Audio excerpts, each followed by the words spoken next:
Yo, welcome back. Welcome back to the Growth Unscripted podcast. It's your boy Devontae, and I'm here with somebody today, special guest who is in the communities. He's thriving. He actually has a dope movement he's doing right now called Socially Tangible Conversations. And I'm excited to find out more about it. Hopefully you are too. And I just want to welcome nobody else furthermore but Seth. What's up, bro? What's up, bro? Appreciate you for having me on today. Hey, appreciate you for coming by. Of course, How of you course. feeling?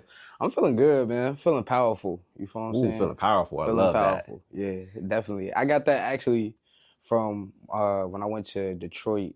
I did a community engagement with New Era Detroit and the New Era movement up in Detroit. And we were in the morning time. They had all the leaders that were out there speaking. Mm-hmm. And he was like, and one of the leaders was like, you know what I'm saying? When I ask y'all how y'all feeling, I want y'all to say I'm feeling powerful, you know? And just that, just in that word, that affirmation, you know what I'm saying? Like, whenever somebody asks me how I'm feeling, like, that's how I want to answer. I'm feeling powerful. I love that. You know, it's great to speaking, the affirmation, speaking that into existence, right? Mm-hmm. Because like, when a person does it, especially on a consistent basis, you then starts to get programmed into your head. Yeah. You feel me? Yeah. So like being able to even do that, especially do that every day, is something that's more people need to be doing. Yeah. Keep it a buck. Yeah. More people need to be doing. So let's get into this. So for those who don't know you, who are you and what is it that you do? All right. So I'm Seth. Um, I am not originally from Richmond, but being, in the area, growing up in this area for a long time, I noticed that we need help here, and especially like after learning that Richmond was the capital of the Confederacy. Yeah. I feel like there is a very significance to Richmond and also, Jamestown, all those things. I feel like Richmond, there's a very big importance in Richmond. So within that, my key, I feel like I play is helping change the mentality that we have here. The mentality that's bad, the negative around our mentality. Mm-hmm. So a lot of times when I speak from a systematic standpoint. When I talk about how we are as a people, I'm speaking from a systematic point of view because I want people to understand that yes, there may be individuals that are outside of the norm. There may be individuals that do not fit the description of the stereotypes, right? Right. But systematically, if we have 10 people sitting at a table and 3 of these people is good, but 7 of these people think that bad is good, you know what I'm saying? The majority wins in that manner, So Agreed. for me, it's all about focusing on the majority and trying to flip the mentality so now we're all living on the same accord. You know what I'm saying? Because it's bad. It's bad out here for us as a people. Like the way we treat ourselves family wise. And like I said, I talk very systematically. So if you feel as though your family dynamic is the greatest dynamic in the world, I mean, hey, that's cool. But systematically speaking, if you really look at the black home, the black families that we have on a huge scale, right? Mm-hmm. We are not having the conversations that are necessary. You know what I'm saying? We're not, there's a lot of things that are swept under the rug. There are a lot of things that just people let go. And when they let those things go for a long time, sometimes it ends up being worse. The majority of times it ends up being worse. You lose relationships, if you look at it, the families, like even I can speak to my family directly, the the growth of my family is declining. You know what I'm saying? Like we're not producing children on a level that is gonna 100 years down the line sustain my family. Sorry to say, you know what I'm saying? So it's like things like that. Are we really paying attention to how we're showing up?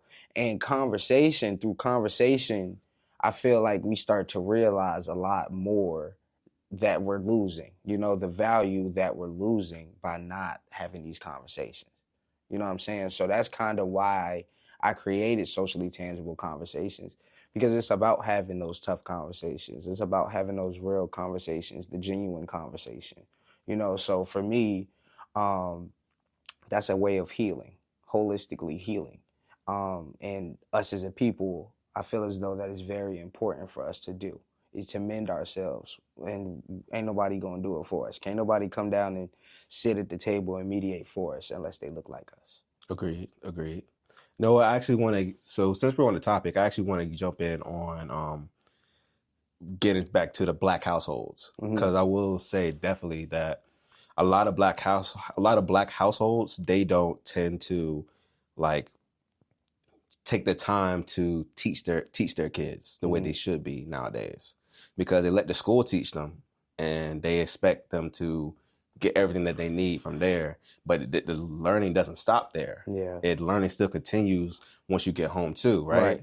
And I seen this firsthand, even in the household I'm in, that my brother, he doesn't get taught really anything outside of what he learns from school, and even that he gets homeschooled, so he doesn't even really get to be in the environment either, right?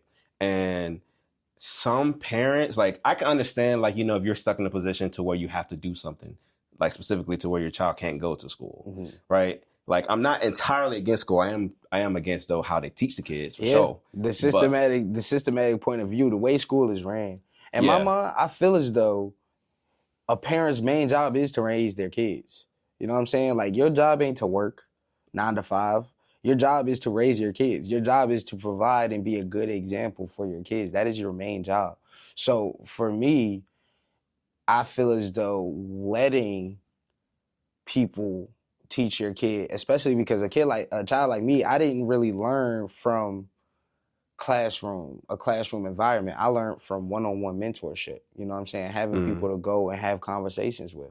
So that having a person to bounce ideas off of, ask questions in a setting where it's just me and them, because other kids around, they don't want to hear that, because we all learn different ways. But that is the cash cow of the United States.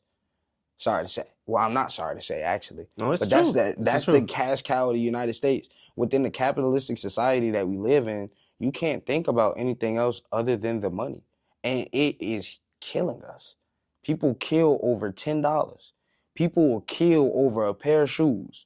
People will kill because you said something about them, and it might just hurt their image. So now when they show up to go do business, their name is tainted. You know what I'm saying? It's certain things that is just like, if you really look at it, it all turns back to what? Money.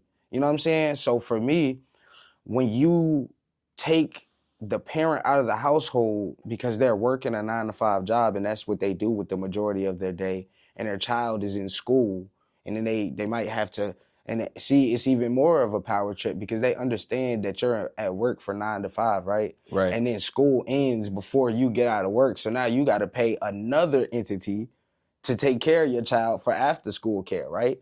So it's just like them stretching how much money, like they trying to get it in every single way that they 100%. can. You feel what I'm saying? So when you have a society built in that manner, kids are not cared for in the same manner that they should be. Kids are not cultivated. It's a rush on these kids. It was a rush on our generation, if you really look at it, because there are a lot of skills that we have not taken the time to learn. There are a lot of things that we do not value as a generation, that the older generations didn't sit down and tell us, hey, you should value these things because of X, Y, and Z.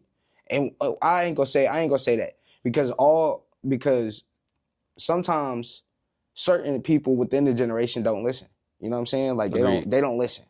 So it's like when they feel like that, they generalize all of us under the cap of we don't listen, we can't mentor. You know what I'm saying? So it kind of like, for me, I'd always take it upon myself to show you, like, you know what I'm saying? If you invite me to an event, if you send me something and you want me to support it, I'm gonna support it any way that I can to show you that I'm serious about the work that I say I'm in. You know what I'm saying? So that's like a really big personal thing for me. But I also understand that having time to sit with older people, having time to have conversations with older people, that is what led to me having the mentality in which I do now. You know what I'm saying? And this is a mentality that I can 100% tell you that I was not carrying around with 10 years ago. So for me to have that change through conversation. When some of those people ain't even here no more for me to conversate with. So now I carry their conversations with me even heavier, you know? So for me to have that, I understand that every child doesn't belong in a school environment and that your parents should be teaching you things. You know what I'm saying? Because that's the only way that you're really going to grow. And there's a thing called biomimicry, which is literally the study of animals in their wild habitat from other animal, other things. You know what I'm saying? Learning how to be from something that looks exactly like you. so, so we should be learning from our parents because you are the exact copy of your parents. You know, you understand me not, and you know, Father's Day is tomorrow, right? It is. So I didn't have a dad figure, you know, really, like I didn't have a dad figure. It was just me and women in the house really growing up. So now that I'm older and I'm learning things about my father, a lot of things about myself make sense. You feel what I'm saying? Because genetically I have his makeup. So now when I go to smile, people be like, you look just like your dad. You know what I'm saying? Like, why? Why do you feel that way? You know what I'm saying? Like, it draw these questions up because then they'll tell you like, oh, he used to do this, he used to do that. And well, for me, I had to get it from a scope from other people. But shoot, if you got the person to ask, pay attention to that, observe it. You know what I'm saying? Learn from that because then it'll help you understand yourself. And you can, that's how you become a 2.0. Literally. I mean, you're right. You're right. And speaking of that too as well, another thing I want to add on too as well with the parenting, right, is that some parents really go off of how they were raised, right? And I don't, and like I can understand it from one POV, right? But that doesn't mean you have to stay that way, especially like if you really want your child to grow. I have a daughter, right? So like the one thing, if anything, if I learned anything from my dad and my mom is I learned the things of what not to do, right? And the things I don't want my daughter to be consumed with and the things I want her to do. Because the thing is that, like we said, the teaching doesn't stop because there's certain life situations school can never teach, let alone as well as that, you know, you have parents who make excuses they don't see, or they don't even see a problem with, you know, why their child are doing certain things. They don't see a problem in it, which is, I think, is more concerning than anything. Yeah. Because, for example, right, this talk about something that's simple, generic. Let's say, okay, you know, one of the natural things, you want your child to be healthy. You want your child to, you know, to eat right. You know, you want them to have no type of health issues. But yet, you go around and keep feeding them McDonald's, Burger King. Then you say you're too tired to cook. Then you make excuses to saying that no, my child doesn't need enough. There's no problem with them, right? But overall, though, it may not be an issue right now, but in the longevity, he or she going to be suffering, right? Because you did not take the time to sit back and actually look at the causes of what's going to happen when you don't take care of your child the right way. Well, I mean, also, you have to realize that there are certain things within parents that they're not ready to speak about within themselves. So, if a parent, right? I'm trying to see how to go about this because I don't have kids. So people judge me, you know what I'm saying? Because, oh, you don't have kids. I have a bunch of nieces and nephews. I'm around kids all the time. That doesn't mean what you say is not true. Right. You know what I'm saying? And also I have parents. So me to have parents, I understand, right? Sometimes parents have to realize the habits that you build, right? The habits that you show your kids is what they're learning from. That is what biomimicry is. So as a parent, if you're tired now and you think that you coming home and showing them that you can't work for yourself because you don't work this 9 to 5, that perpetuates the cycle. You know what I'm saying? You have to be able to break that cycle. And yes, you're tired now, but you should still always have it to work for yourself. You should still have it to always cook. You know what I'm saying? Don't just be out here buying your kid McDonald's and feeding them noodles and things of that nature because you're not showing them how to nurture their body. You know what I'm saying? So that's like, for me, it's like I don't feel like a lot of parents are ready to speak on their personal issues and laziness. Mm-hmm. You know what I'm saying? And it reflects within their child, and then they be like, well, damn, how did you end up this way? Or they realize, why is my child back talking me? Why is my child disrespecting me? Right. Well, I mean, That's question. all you show them. Yeah, like what are you showing your child? What are they being consumed with, Right. right? Because I'll be honest, nobody comes out of the womb and immediately be bad as hell. Mm-hmm. Nobody does that. Something has to happen or change within them from whatever they've seen or been around for them to act the way they do. Mm-hmm. You feel me? And I'm speaking not only just because how I grew up, but also what I'm actively seeing right now with my brother, Mm-hmm. right? So it's just, and it's like when I'm looking at it, I just be thinking to myself, like, why is it like, I don't know how many times I spoke about the situation to my mom and my grandma about, like, you know, how my brother is doing and how he's being fed. Not even that, but just how he's being, I'm gonna say treated, but not like, you know, straight up like, you know, abuse, but like, you know, just from a health standpoint and also just from a the way he's construction. being cultivated. Yeah, like being cultivated. Yeah, that's the word I like to use a lot of times, because like you're nurturing, you know what I'm saying? You're nurturing and you're cultivating these people. Right. And you have to be careful, right? And that's what I'm saying. Us living in a capitalistic society, a lot of us don't have the time to even care how we're supposed to care about our children.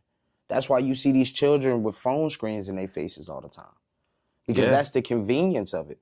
We're trading convenience for money.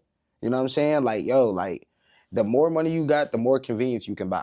That's what luxury is. Luxury is convenience. And nobody does. No. When's the last time you actually seen a family actually like be around the table and actually chat without no phones and stuff like that? Oh my gosh. Or when is the last time where, you know, when somebody went on a date and there was no phones included? I ain't gonna lie. I be doing that. It varies. It varies. When you having a good time, y'all not looking at them phones. I'm gonna tell you that. Like, y'all not looking at them phones. No, I agree with you. I'm talking about more so from the point of like, okay, let's just say like y'all supposed to be walking together. Let's just say that, right? Oh yeah, but then like, you know, y'all scroll. Yeah, y'all just out here scrolling, like said, trying to communicate with each other, conversate. Yeah. I don't know, just talk about the damn pigeon who just took a shit on the old dude. I don't know, like just do like have something to talk about. You know, create that social connection. Because everybody now, like you said, is glued to the phone screens, and they're glued, and also they letting social media take care and decide for them what they should be thinking about, what they should be portraying as, and then they take that with them, right? Yeah. And that causes multiple different issues, of course, from parenting to you yourself as an individual to maybe let's just say for example, let's talk about from a business perspective real quick. So let's just say, right, that you thought about getting into or wanted to, let's say you want to get into something with fixing credit. Let's just say that, right? But then you see some people on social media, but they telling you all the bad things about it, right? They telling you, yeah, you can go to jail if you do this. You're going to end up in hell, all the type of stuff, right? But it's just that you're taking that little piece of information and you running with it, right? Instead of trying to at least get the full picture or the full understanding of how something can help you and not help you at the same time. Most people don't look at both sides. Yeah, they look at one side and they stick with it. Some people don't take the time, like I said, they don't take the time to sit back and just review everything in front of them. I mean, look at the narratives around Black people. Like, you feel what I'm saying? Like, look at how we're treated when we go to trial, you know what I'm saying, by jury and things of that nature.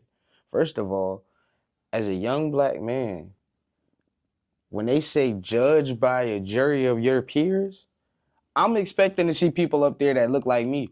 You know what I'm saying? Like, how many juries out there are calling young Black men to come and be on the jury for a young Black man? You know what I'm saying? So it's like, I don't understand why we give into these perceptions so easily. You feel what I'm saying? Like, we just get that one side of the story and we like, oh yeah, he did that. He wrong. He in the wrong. You know what I'm saying? And some people, especially, I'm pretty sure you got a mail before too. Like, you know, they call us for jury duty and stuff. You never got one? Dang, never called me for that, bro. I've had like a few in the past, but they're like, there's people that I know too as well who've had like they had mail come to them. And they say, hey, we want you to come for jury duty and whatever. Some people do it just so they can hurry up, do whatever the hell they got to do.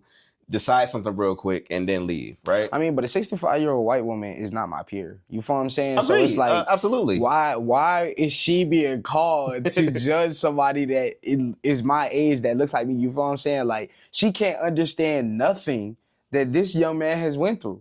You feel what I'm saying? Or what caused them to lead to that situation. So even like, you know, like if it's say a situation of we can speak directly to the situation with Carmelo Anthony, right? Okay.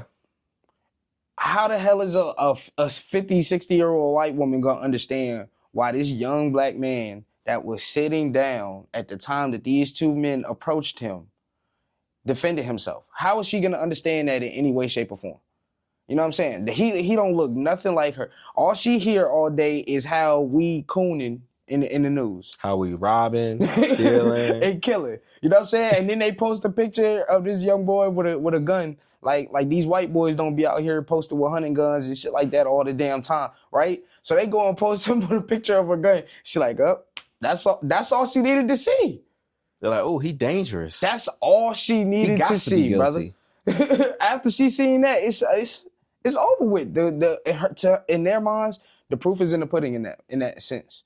And for me, that's where the accountability also comes in for black people, because we have to be very mindful of the images of ourselves that we put out there and how they're being portrayed in the public eye view. I agree. I do agree. I will say on top of that as well is because, you know, we live in the age of AI, people can easily AI generate anything now. So like let's just say there was never no type of pictures of Carmelo, right? Mm-hmm. That had him holding a gun. Ever. Just because of the age of AI now, somebody can easily recreate an image. And somebody's gonna run with that. Somebody's gonna run easy, with it, right?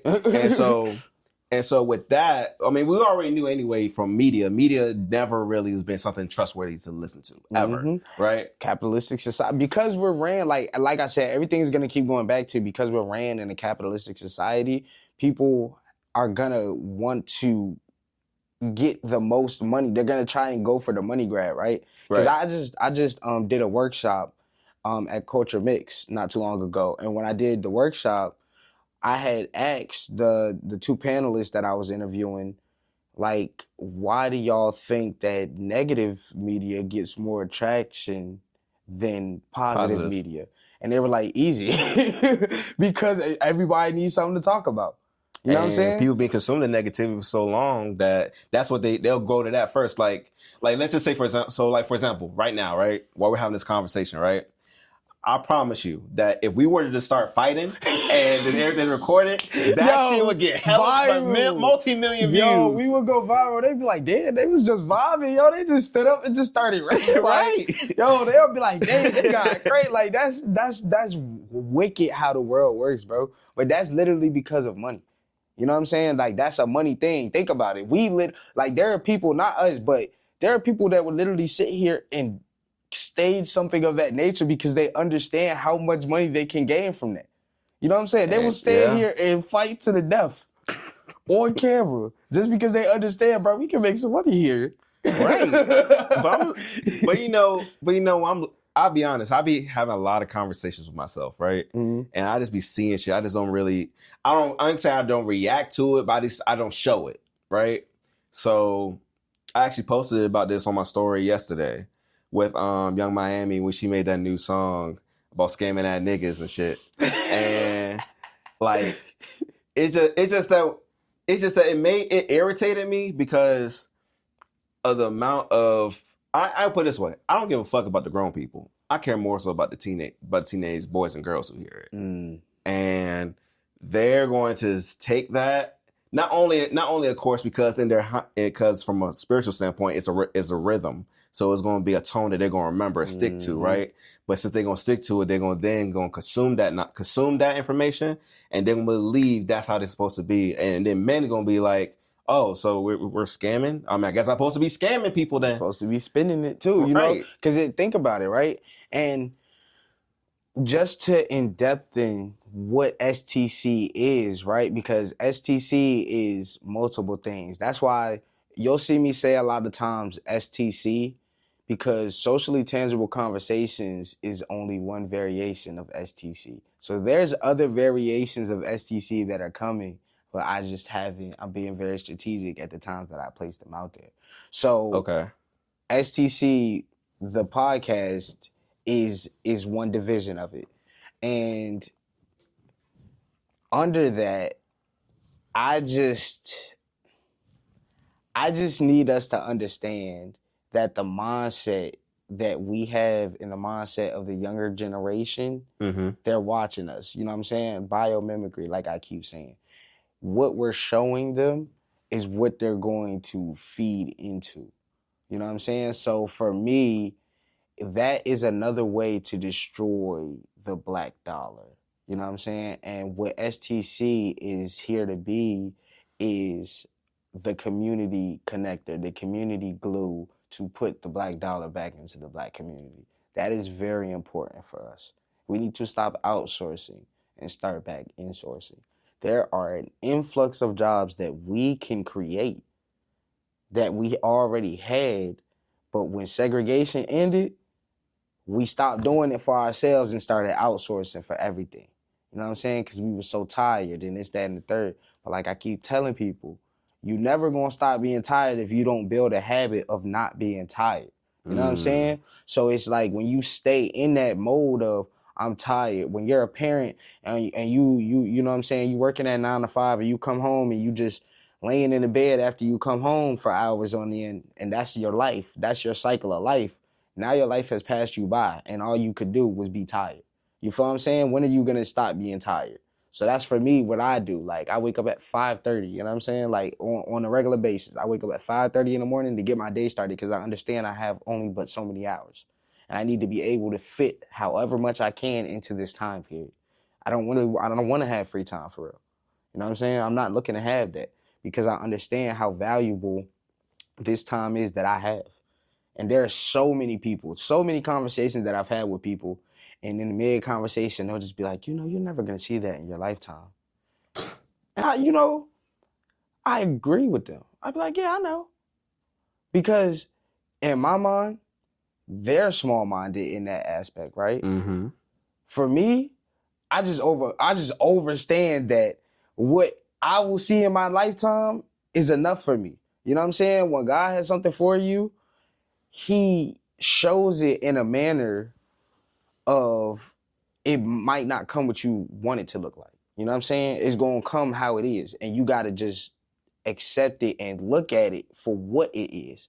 You know what I'm saying? So I've had success a lot of times, and sometimes I don't realize that I've had the success that I wanted, and it just didn't look like how I envisioned it. You know what I'm saying?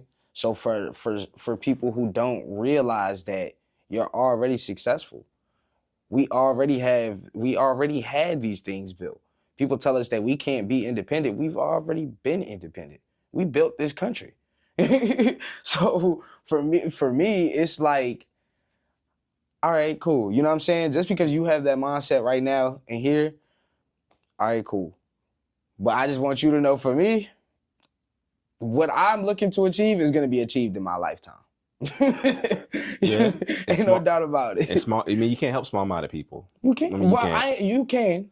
you can, but you have to help them, and sometimes be able to take a bullet while doing it, right? And still continue to help. That'd be the hard part a lot of times when it comes to doing stuff of this nature. It's like, can you take the bullet and still be able to help?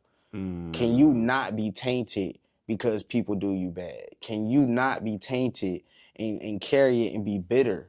You know what I'm saying? Because you've been in this role and you gotten into this role. And that's what I see with, like I said, I speak in a very systematic setting, right? So that's what I see with a lot of these black scholars when they go into these fields for the good, but then they get into these fields and they understand that serving the public, sometimes the public, you'll go and serve the public and they'll spit it right in your face. You feel what I'm saying? And to wipe it off and be like, hey, how you doing? I'm still looking to help you. It's hard. It is really hard to That do. takes a lot of self-restraint. I ain't gonna hold you. Because I'll be honest, I'm a very picky person when it comes to whoever I talk to anyway, right? Mhm. But another thing is that it's like if I see a person, and once again, it probably varies. It Mhm. varies. But I would definitely say that from one perspective is that if I see a person, right, and let's just say they claim they want help. Okay, cool. Do my part, do everything I possibly can do, right? Mhm. But then I see over time that they start changing up, they're getting off track. Okay, try to bring them back, try to get them back on board. But then they keep on making excuses after excuses, and then they realize like they just give up, right? And so I realized like you can lead a horse to water, but you can't make them drink. Yes, I can provide you. I can provide you the layout, right? Provide you the layout, what you got to do, but I can't force you at the end of the day. See, sometimes, right, what a lot of people don't realize is that you gotta meet people where they at. So within that, if you throw a carrot in the water, Okay. the horse might just go and get that carrot. You feel what I'm saying? When the horse go to get that carrot, they get a little bit of the water in their mouth and they like, damn, this tastes good. You know what I'm saying? Now they start drinking the water. Sometimes it takes that nudge. So you have to really understand that. And for me, it's like a kid. Kids don't always want to do something. You know what I'm Agreed. saying? Like even playing on the playground. The first time a kid sees a playground, they might just be like, what the hell is that? You know what I'm saying? Like, why do I want to go over there? I don't want to go down the slide. How many kids is scared to go down the slide? And then they go down the slide, they're like, oh my gosh, this is so fun, right? Right. It's stuff like that I feel like a lot of times we have to get over, especially when you're somebody who is serving the public. You have to understand that just because you set up this one event that you didn't get the turnout that you wanted, it doesn't mean that you shouldn't set up the next event and go all out for that one just as you did for this one. You know what I'm saying? Agreed. Like, so having that energy and keeping up the momentum, being consistent in how you show up, over time, them horses gonna start to drink that water. Okay.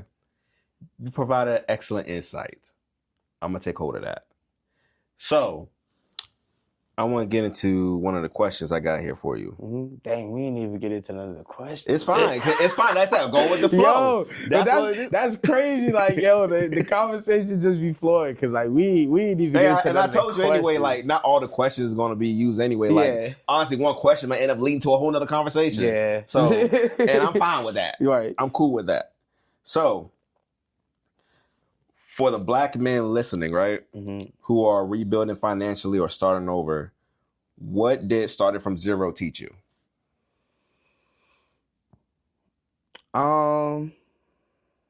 It teaches me to be humble. You know what I'm saying? Especially in a world like this, because like I said, like not even just this country, this world is such a capitalistic type of world. You know what I'm saying? Money makes the world run because somebody attached the dollar to this world.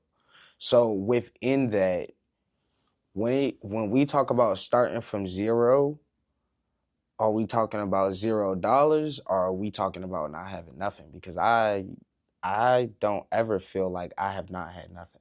And not having $0 for me, having $0 for me doesn't equate to not having nothing. You feel what I'm saying? Because money for me is not the end goal in life. I feel like I am very rich with my support system. I feel like I am very rich with my spirituality. I feel like I am very rich within my mentality and my spirit alone. You know what I'm saying? So you just have to not have money at the top of your head, and you can wake up every day and find a reason to be happy. You know what I'm saying? Because that's like when money don't rule your life, you happy for life. You know what I'm saying? You can wake up and be happy for life. You wake up and somebody didn't today. Somebody went to sleep last night and they didn't wake up today. So for you to do that, all the black men out here, y'all should be thankful that y'all woke up today. Wow. You make a good point though. Make a good point. So tell me then, how was your? Because you had a few events now. Yeah. right? Yeah, all right, so under STC, technically, I've had one event under STC. Okay. I've collabed with quite a few people to do events, host events, things of that nature. Okay. So with the one event that was kind of like your main event in a sense, right?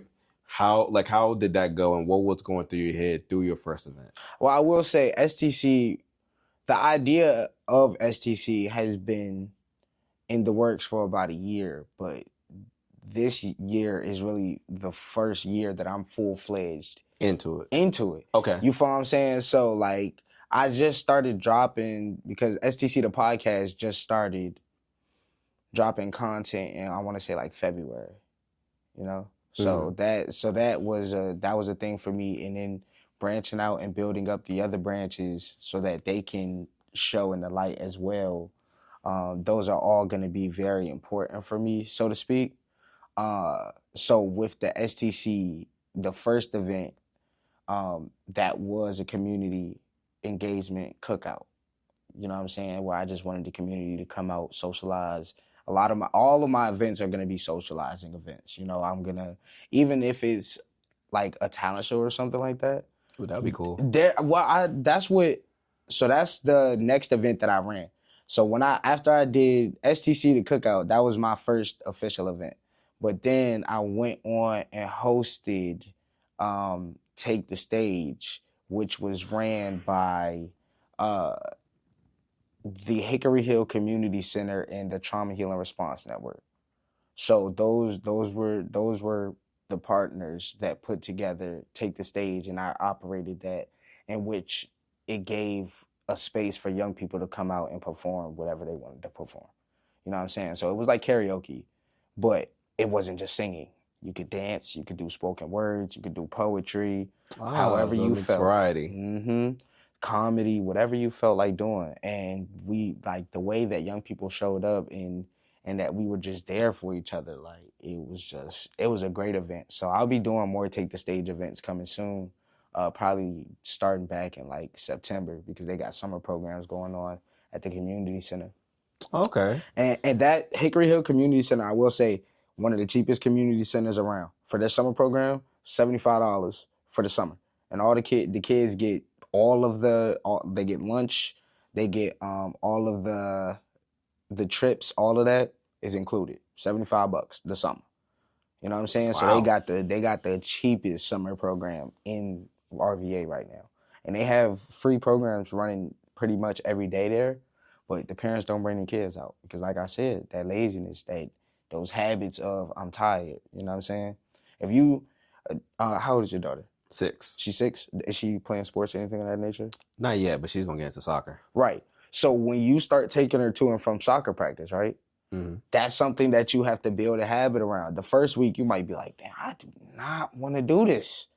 But after you get into the groove of, all right, I got to get her from soccer practice after, you know what I'm saying, 6:30, then you know that that is a part of your routine. It's something that you know that you have to do at the end of the day. So now when you're doing it and you turn around and it's 10 years later and you've been, you know what I'm saying, taking her to and from soccer practice for 10 years, you realize that you had the capacity to do other things as well.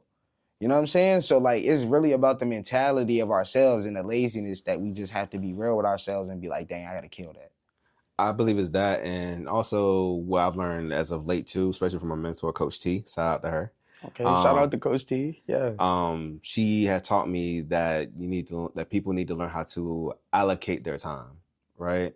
So that means, if you know you are a busy person, if you already know what your day to day already is, right, on a regular basis, then you put it on a calendar.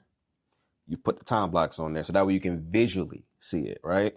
Then when you visually see it, then you can start prepping from there on, okay, I want to start doing this now. Or like I said, if I got my kid, I take them to practice or pick them up from practice, I can at least now switch around and move around my time slot so that way I know I have those times to do it. Well, see,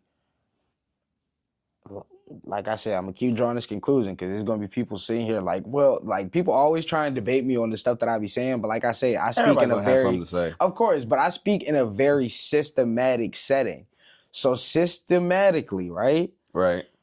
People have to understand within themselves what habits am I building? How am I cultivating myself, right?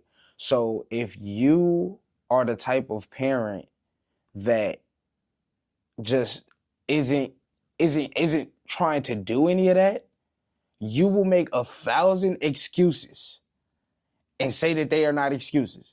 Oh, well, I ain't gonna be able to keep up with that. I don't look at my phone all the time. Oh, the notifications ain't gonna come up. There's 1,000 excuses that people are gonna throw out at you as to why they can't do that, because they don't want to really fix the issue. You know what I'm saying? And they're just not forthcoming about It's that. too much Like, work for them. They'd right, rather keep people are it. not forthcoming about that, and a They're lot right. of parents aren't. You know what I'm saying? They're like, oh, I'm doing a great job raising my kids. You're not really raising your kids. Let's be honest about it. All because you have a house, because they have a roof over their head and you feed them doesn't mean you're raising them. That does not mean you raising your kids. That does not mean that. That TV screen is raising your kids. Them teachers that they barely know is raising your kids. The influences that they're around on a day-to-day basis is raising your kids. You know, when you think back, when you think on it, right? As a kid, when somebody asks you, hey, what can you tell me about your parents? They worked, they fed me, and they probably took me to a couple of games here and there. I ain't gonna lie. I'm not. Me as a kid, like my mama told me not to answer that question for real, because it's like you're not supposed to share nothing that come in the house, like in the household. You ain't supposed to share what happened in the household. So if somebody come asking about my mama, like I would look at them like, what you asking about my mama for? I'll be honest. On my podcast, I talk about my family.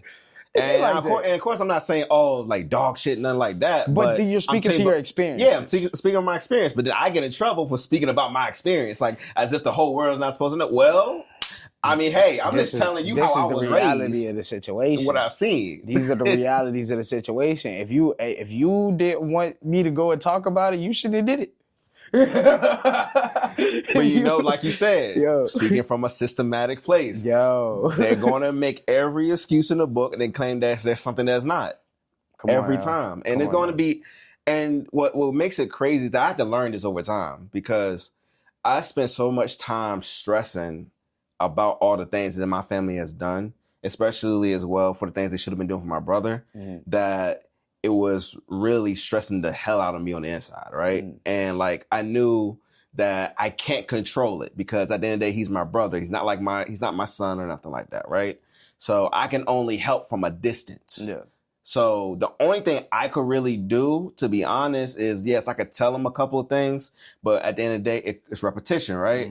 So at the end of the day, if I'm doing something and then it's not being followed through, it's going to go right back to square one. Yeah. So I just had to realize that there are certain things I can't control as his older brother, and that I just got to keep doing what I can do. Yeah. Get myself in a better position. Get myself, get my own place and all that stuff. Biomimicry, right? Man. Like, yes. like I say, like literally, you're giving him a positive example to follow after. And I kind of had to realize that too, like with my nephew. You know what I'm saying? Because his dad is not a positive male figure for him to be following. You know what I'm saying? And I'm forever mad at my sister for even picking that as her child's father. You know what I'm saying? But I just, as a man, have to show him a positive manner and keep him around me. You feel what I'm saying? Like, have him around me and show him what it really is to be a man. So when he sees the things that his dad does, he can draw correlations and be like, oh, no, that's not what my uncle showed me. You feel what I'm saying? Like, my uncle really showed me some real stuff. I don't know what you're doing. You know what I'm saying? But he showed me this. And also, like I said, him still having that connection to his father to understand things within himself. Because if his dad is a womanizer, then he might have some qualities of a womanizer that he doesn't understand. You know what I'm saying? So it's like, okay, drawing that correlation from his dad and being like, oh no, you're a womanizer. I'm not going to be a womanizer, and understanding what a womanizer is. You know what I'm saying? So just giving people context of that and things of that nature, I feel like is very important. So for you to look at your brother and be like, all right, I can't take you away from your parents and you know what I'm saying, make you live an entirely different life, because that's just not what's about to happen. You know what I'm saying? That's not what I'm looking to do. That's not what I'm here to do. Right. And but I will give you a positive example and leave it up to you to look after it. You know what I'm saying? Model after this, or you can go and continue and do whatever you would like to. Right. And because he doesn't have a he doesn't have his dad. His dad is not at all in his life. Okay. So like coming because cause me and him don't have the same dad, but he like I want to be a male role model for him, right? I want to, but like we talked about, there's only but so many limitations I can do. I can't simply just like pick up, like go ahead and take him with me and we go to the gym together, or like just go for a walk without some issue coming up. Really? Yes. Well, some type of issue, whether that's his allergies, his asthma. Well, I mean, he doesn't go. When you have him homeschooled all the time, he doesn't get no exercise. But then you're like, well, he got the VR. He only gets on the VR whenever he wants. And mostly, he's on his computer that he got, and he's watching crazy ass YouTube videos. How old is your brother? He is 11. And I know how I was raised. My grandma raised me and my sister growing up. So, like, she definitely gave some core values, to go by, which I appreciate. And I will admit, though, most of the time, though, I will say that I was mostly raised on anime. But hey, it taught me a lot of stuff, though. Yeah. It taught me a lot of stuff. But it's just that me seeing now that reflection of my brother and now his age where I was at is two complete different things. Mm-hmm. I was in front of a tablet the entire time. I was outside. Yeah. I was playing basketball outside, running around, all that stuff. See, that's tough. That's a really tough situation because it's like when you have, and I can say that I've experienced that, not to that degree, right? But like I said, I was raised in a household with nothing but women. It was me, my mother, and my two sisters, right? Mm-hmm. So now that my oldest sister has a son, it's really just like he's the next generation of boy in the family. You know what I'm saying? Like there's no other really boys his age, so to speak. Well, I ain't gonna say there's no other boys his age, but our bloodline directly, mm-hmm. You know what I'm saying? He's the next in line boy. So he's kind of around girls all the time. And they coddle him to death. You know what I'm saying? So it takes Uncle Seth to come through sometimes and bring them over here like, nah, we going to be rough. We going to be boys. You know what I'm saying? We going to dig in the dirt and do this. And my sister has a lot of health issues, you know what I'm saying, that she deals with. So he has a lot of health issues. Like he's allergic to fish. He's allergic to dogs. He's allergic to grass. He's allergic to everything. Me being who I am, mm-hmm. I'm going to learn how to deal with that. You know what I'm saying? Get around that. That doesn't mean that we're not going outside. You just don't immediately say, oh, now he has all these issues. I can't do You know what I'm saying? So right. I'm not mm-hmm. using that as a crutch. I'm not teaching him to use what he has as a crutch. Just because you have asthma does not mean that you cannot run track. You feel what I'm saying? You just have to be cautious of that. See, I go a step further. I'm the type of person to where like even there's an issue, because I try my best to go to more holistic approach anyway. Yeah. So like, because my brother, he's autistic. Okay. But he can talk, and he can still talk. He can function. He can move and stuff. So like one of the things I wanted to do was cure his autism, because autism can be cured. But once again, though, that takes time and learning that most people don't want to take the time to learn to do. I never even knew that. You're blowing my mind. I never knew that. You didn't know that? Like almost over half of the diseases that we all know about can be cured. Which is crazy. But there's more money in there. If you take them to speech therapy, and not to say that those things don't help people. No, but absolutely. It is the money grab of it, because they're not trying to cure it. They're just trying to give you more crutches to add. You know what I'm saying? Yeah, it's just like though, because even my mom was trying to take him outside, or like, hey, why is he don't go to school and stuff? He gets homeschooled and stuff. Either way, like I said, it's either excuse, or she tried to use his autism as the crutch of why he can't do certain things. Yeah. The more and more you do that, he's gonna start believing that in his head. So when he finally get old enough to function on his own, he's gonna have to keep using that now as a crutch, and you don't want to carry that on. Yeah. It's going. I mean, but you just gotta. That's and that what I would say is definitely just, as long as you're like staying in constant conversation with your mother, then that is where the battle is right now. You know what I'm saying? Like, even though there is a battle for his sake of him being, because to me, having autism, I'm not treating you no differently. No, I don't I care don't if treat him no differently. you know what I'm saying? Especially as a boy, like I'm not about to treat you no differently, bro. Like I will suplex you, like in a player manner. I will straight like, come on now, because it's like in my mind, treating a child like something is wrong with them is gonna leave the door open for them to now manipulate like something is wrong with them. You know what I'm saying? I can Or they'll feel like, what's wrong with me? And why can't I fit in right, with, everybody else, at least on a regular basis type shit. And instead, now I'm being looked at weird. right, And that can lead to many different avenues down the road, yeah, right? Because I'm sure you've seen people who've gone depressed over those type of things, hmm or people who just feel like they just can't associate with nobody, and then they don't know how to really have a conversation with a person. mm. So like there's so many different things that it can go. And this is not just, of course, my situation, but I'm just talking about just an average in general. Yeah, That there are repercussions to when you do certain things, especially like don't treat your kids the way that they need to be treated, the right way. And if you don't know, ask for help. At least get some type of insight. yeah. That's real. That's the That's biggest real. thing.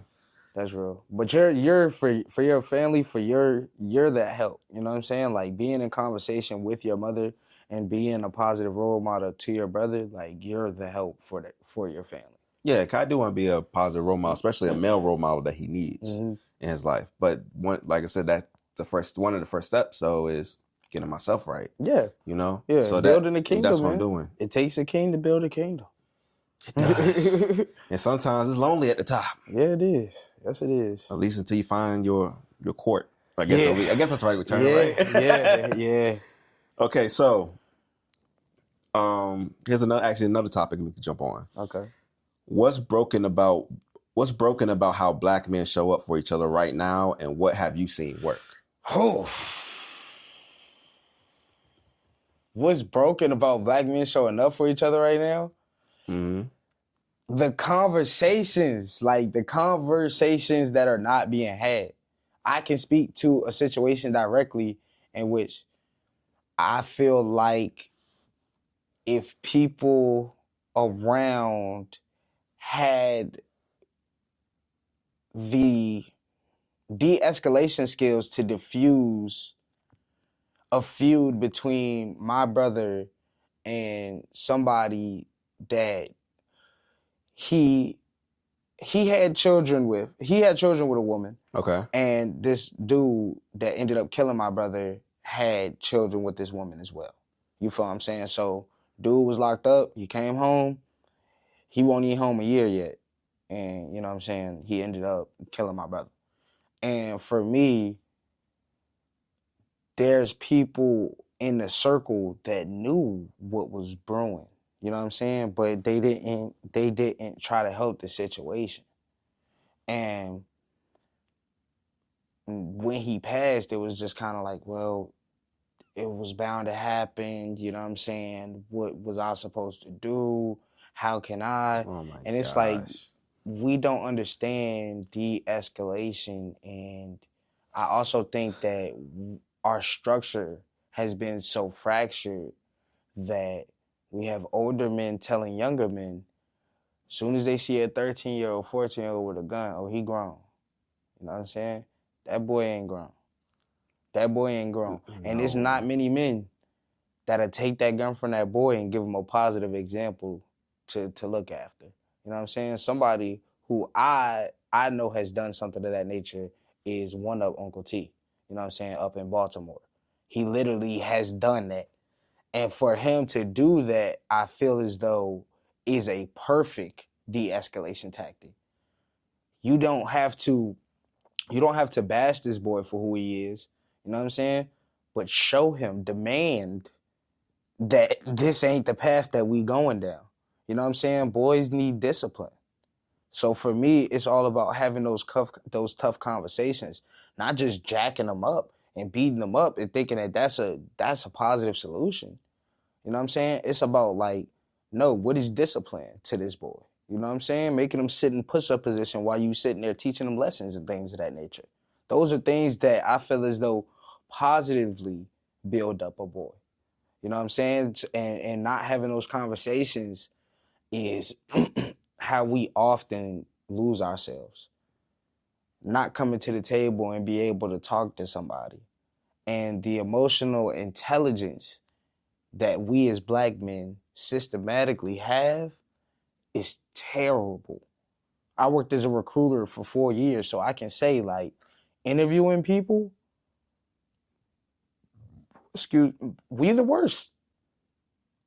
We are the worst. Like, it's very sad to say, but like, I can name numerous times in which I try to positively give somebody, constructive criticism, and was met with, well, what you mean by that? You know what I'm saying? And it's like the aggression, the anger that comes behind it. And I'm like, yo, I'm not coming for you. You feel what I'm saying? Like, I'm not saying any of this to talk down on you, to joke on you. I'm not doing any of that. I'm letting you know this information because it can help you. You know what I'm saying? Get to where you want to be. So when you're met with that, it's like,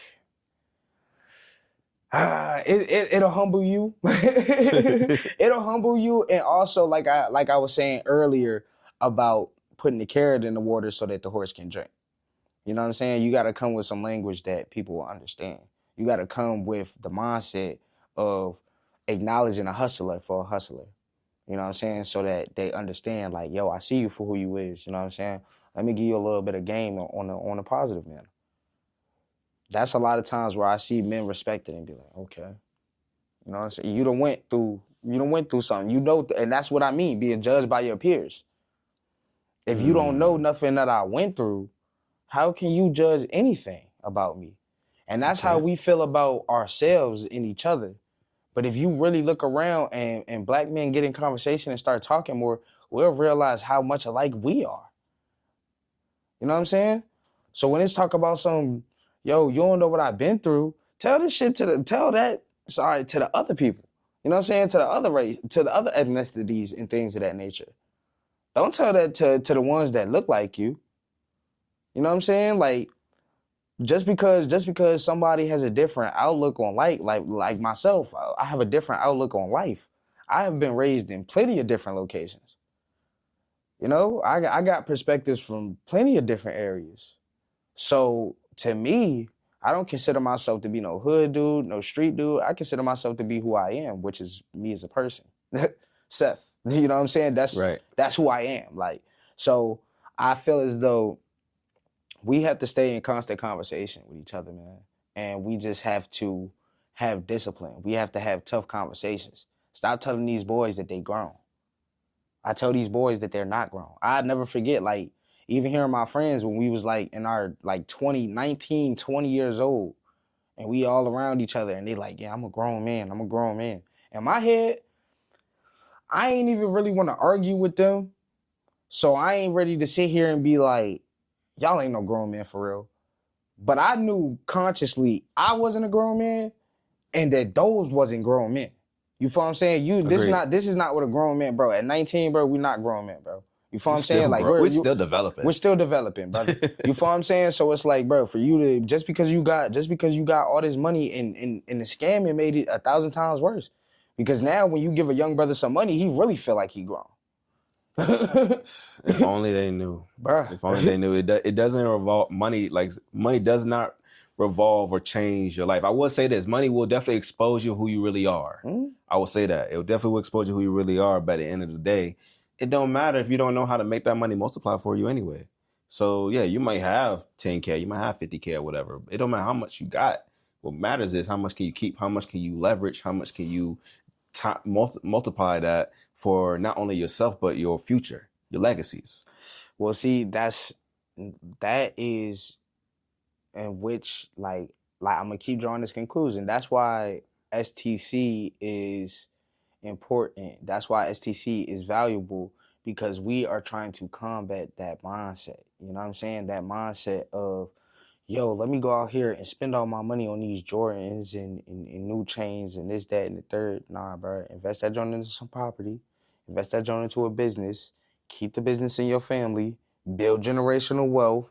You know what I'm saying? Those are things that I'm pushing under STC. There's a dude. Oh my gosh, I forgot his name. There's a dude though. I was actually watching one Social Proof podcast. The dude was on there. Mm-hmm. He was talking about how with him and his family, every single month they have family meetings on business. Like all his family get together, they sit down, they discuss business strategy, and they discuss like, okay, who we helping out this month, who we going to invest in this month, and stuff like that. Just how we going to do this. And people don't realize that there's a healing in there. It is. You know what I'm saying? Because you're able to be in constant communication, and there is context behind it because there's something that keeps y'all all distracted. You know what I'm saying? Having the family business is what allows y'all to all understand, like, all right, they might have did something that pissed me off in the moment, but there's bigger things at play here. You know what I'm saying? Yeah, like this is family going to piss you off. That's going to happen. But when you don't have anything going on as a family, and y'all just keep butting heads, it's like, all right, I don't even need to be around you. There's no reason for me to be around you. What positive am I gaining from being around you? You know what I'm saying? So for me, my family, my great-great-grandmother who recently passed like 2.5 years ago, she was a seamstress. You know what I'm saying? So she sold almost all of my great aunties and uncles' clothing. You know what I'm saying? Like she clothed all of her children. That is a skill in which I don't feel like us as the younger generation is even trying to learn. You know what I'm saying? Because we can just go buy everything off of Shein and Temu and this, that, and the third for $5-10. But people don't understand that if you buy the same fabrics for $5 to $10, you can make 10 to 15 of those same damn things. You could. You're absolutely right. I would definitely say though, like, for me, a true kingdom is when you are able to look to your left and your right, and you're able to see not only your family, you see, your future person that you're with, your kids, and all y'all are actually sitting down and having, of course, a productive conversation, but also y'all talking about, hey, how can we grow more as a family? Mm-hmm. When's the last time that a family actually sat down and hey, mom, hey, dad, hey, cousin, auntie, whoever, hey, can we set up a monthly meeting to where we talk about create a business strategy, create a business plan, and we discuss then at that point how we're going to invest the money into whoever we're going to choose to start making this thing work, right? Yeah. And to me, a true kingdom is when you and your family are all on the same page and you all are working towards a greater goal, a better good. Understand this, right? And I think a lot of people leave this part out, right? When you take the paper money out of it, you have to understand that a kingdom is a business. You know what I'm saying? So the royal family, they're running a family business by owning a kingdom, right? Right. But the reason that they created those kingdoms before money was even paper currency was even thought about, right? Right. Was for protection. They were protecting themselves from other kingdoms. They was protecting themselves from so much stuff. You feel what I'm saying? So that is somebody who cares for their people, so to speak. Of course, there have been rulers in times that were just on some power trip type stuff and they were tyrants, right? Correct. But that is the point of a leader. You're here to care for your people. You are a public servant. You're serving the public. The king is not supposed to be somebody who has you licking his boot. The king is somebody who is supposed to listen to his people and see where he can build and make the kingdom better. You know what I'm saying? That is the king's job. So within that, money can never compare to caring for your people. You know what I'm saying? Somebody who is in something for money is never going to have the motivation to keep up, because as soon as that money stops flowing, the motivation stops flowing, right? Right. And when you're for your people, you can't be worried about the money. How much money am I going to make if I go and have this conversation with this person? How much money am I going to make if I stay home, you know what I'm saying, and do this trading instead of going out and vibing with my folks and building relationships with my folks. You know what I'm saying? Because that's the society. That is the mentality that people have. It's like, yo, I can't build with these people right now because I gotta go get some money. You know what I'm saying? I gotta get it for me. And then once you go get the money, ain't nobody help me get this money, so I'm gonna spend it all by myself.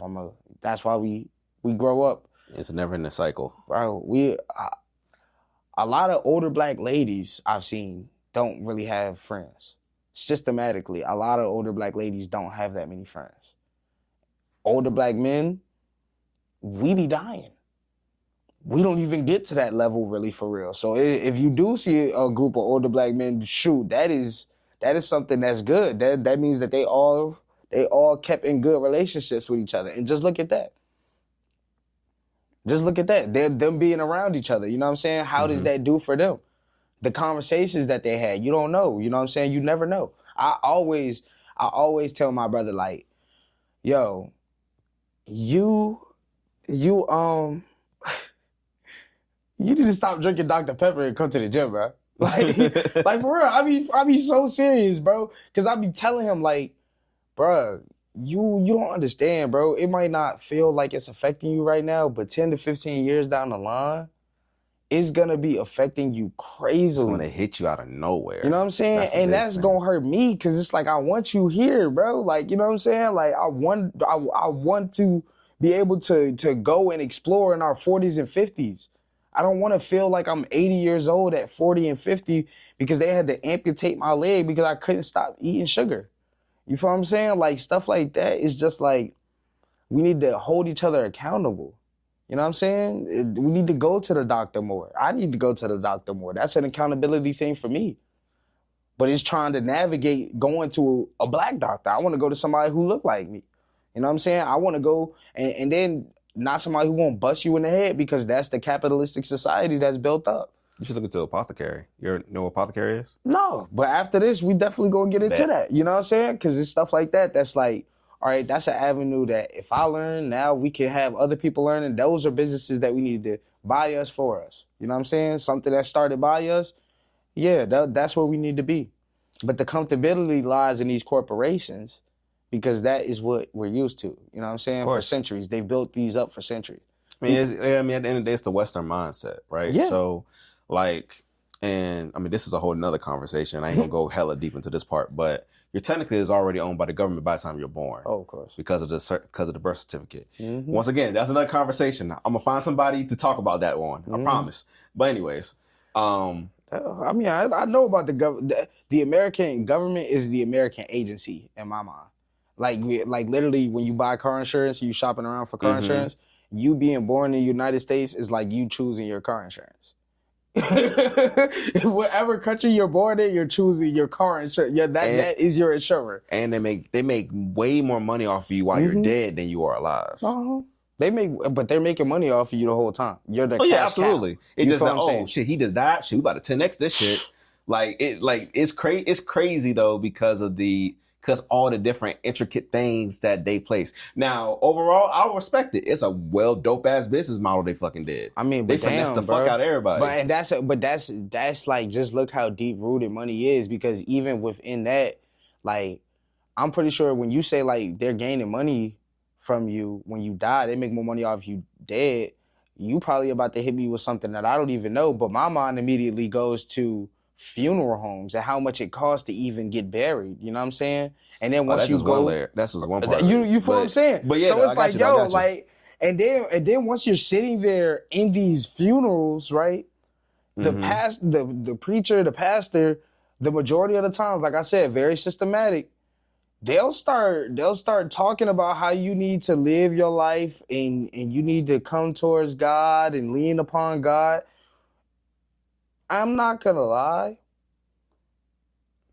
Say it. We just buried my grandfather, and in my mind, it angered me so much. Why did it anger you? That it felt like I was being marketed to in the time in which I was grieving. You know what I'm saying? Like, why do I feel like you didn't mention Not one memory about this man. You didn't mention nothing about how he was. And that's what I feel like these funerals should be about. You know what I'm saying? Like, they say that that's what it's about.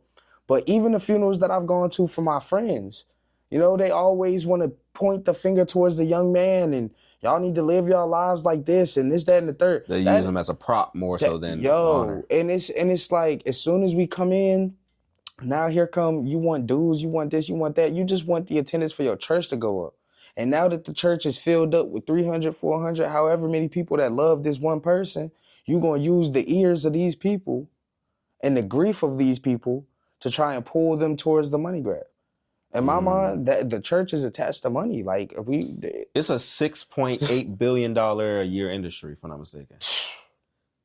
That's religion. Religion. Like that's crazy that religion is making money. How can you have money attached to religion? You know what I'm saying? Like, how can you have money? Money ain't attached to my spirituality. You can't take the money when you die. So it's like, why are you so obsessed about it? My spirit don't need that. So when we talk about being a black man and having zero, I can't name a time in which I felt like I was ever at zero. You feel what I'm saying? Because my mind is just so strong, and I understand that I have so many other things that even if money ain't flowing in that point in time, I'm so rich in my character that I am not tripping off of that. You know what I'm saying? Like, money don't run me. Money doesn't own me. You know, if people, one of the first things before we can even see any type of change is that one of the first things is we got to get more locked in. Not just spiritually, but just mentally and emotionally, right? Because we can't let our emotions dictate us. We can't let our emotions overcome us to cause other issues. Mm-hmm. But we also got to be mindful enough to be be understanding of other people's perspectives on things. Not get angry all because you like blue and I like red or whatever the hell it is, right? And overall, like, just sometimes. I know this has been on a big ass topic in terms of women and men, but this goes for everybody. Some people just need to learn how to shut the fuck up. Just shut the fuck up and listen. Cause like, some people are just so fucking quick to respond. Yeah. You don't listen. You just don't listen to comprehend. I'm big on accountability. I've been that person. Same to here. listen to respond. Before. And my older brother, like, he was a really good person to be like, yo, like, just shut the fuck up when I'm talking. Like, you just want to be quick to respond. And when he says that, I don't get like defensive about it. I'd be like, yo, you right. You know what I'm saying? Now, like, I'm listening in a different aspect. That's because you hold him to a high regard and respect. Not even that. Like, and because I still hear that voice when I'm in conversations with other people now. You know what I'm saying? Like, me and him having that conversation, he doesn't understand what that had did for me in terms by him saying that to me. You know what I'm saying? And that's what I want a lot of young black men to understand. Because, like, people be saying shit to me and motherfuckers be looking at me like, you let him say that to you like that? And I'm like, I don't look at it in that manner. You feel what I'm saying? Like, I'm not thinking of it in that manner. I can take the good from what they're saying and throw away the bad, discard the bad. Because this ain't nothing but waste. You feel what I'm saying? The way he said it, it doesn't hurt my feelings. But now when I'm in conversations with other people, I can kind of draw a conclusion and being like, all right, you need to be quiet and listen to what this person is saying. Let them get their point across, right? Mm-hmm. Listen to the entire point.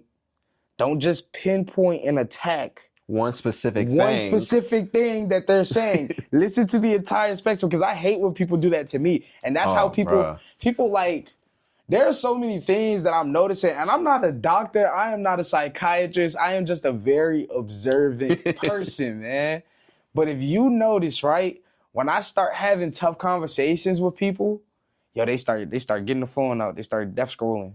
You know what I'm saying? They'll act like they not like, it's something they do incognitively. Because it's a way for them to not have to look at you in the eyes. Yeah, it's a way for them like to shrink down. And disengage. Disengage from the conversation. This don't feel too bad when I'm doing this. Yeah, so it's like, within that, I've also seen people sit here and just pick on one point of what you're saying. You know what I'm saying? So that's why I try and watch the way that I say certain things, because now it's all about the way that you said it. It is, because it's all about not what you say, it's how you say it. It is. It's not sometimes. I ain't gonna lie. No, to be honest, sometimes it's best for you to just be blunt as hell. Yo, and say it. And some say people what need it to is. take that. Like some people won't comprehend what you're trying to say unless you are blunt. Yeah. There are some as well who you need to take the long route for them to understand as well. Yeah. So, and then there's some that are like, oh, you need to put it in a way to where they can interpret. So some Right. people might need to put it in like in a more funny way and Right. stuff like that. Mind y'all people, like this go from women and men. Y'all need to learn y'all partner, whoever y'all talking to. That way y'all know how to communicate with them effectively. Yes. Everybody, and that's the thing though. And like that's why I keep saying about like convenience. Mm-hmm. Like it all goes hand in hand, right? Because people don't have the time. They feel like they don't have the time to learn each other. You know what I'm saying? Like we don't have enough hours in a day. You can spend a year with somebody and look up and be like, damn, you don't even know me. You feel what I'm saying? After a year, you still don't know certain aspects of me that make me why the way I am, or you don't know why I get angry when this happens. You're not trying to learn. You know what I'm saying? You're not retaining any of that information. And then it become more stressful. Yeah, bruh. Then y'all start arguing and all that other stuff. Then it starts becoming a whole thing. And it's like, if y'all just took the time to just sit back and just understand why is it like, hey, instead of me reacting of what you're doing, let me understand how, like, what's triggering it, right? What's causing it, and we can try to at least figure out the source of the problem. And then we can figure out a solution. And that's another thing is that not everybody's solution oriented. Yeah. I feel like more people need to work on becoming more solution oriented compared to just talking about problems and you just let it sit. Because you let it sit, it's not going to turn to nothing. That's what I was saying earlier about my brother. You know what I'm saying? When he passed away, people felt like just not acknowledging the problem was the solution, and in turn, it boiled over to the point that the worst scenario came from it. You know what I'm saying? Because now, imagine living in a house with your brother and sister, and you know what I'm saying, their father killed your father.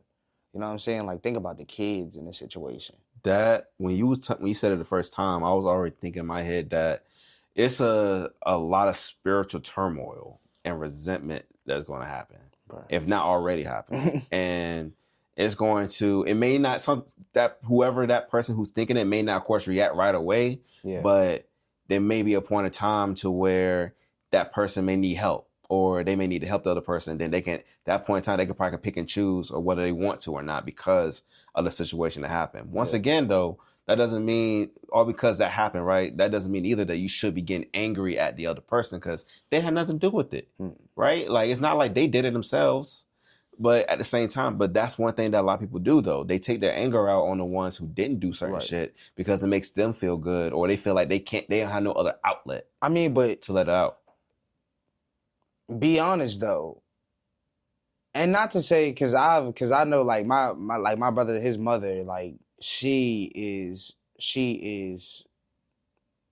an amazing woman. You know what I'm saying? And through that, she makes sure that his daughter understands. She's given her context to certain aspects of what has happened because she's very curious, you know, of knowing what transpired with her dad.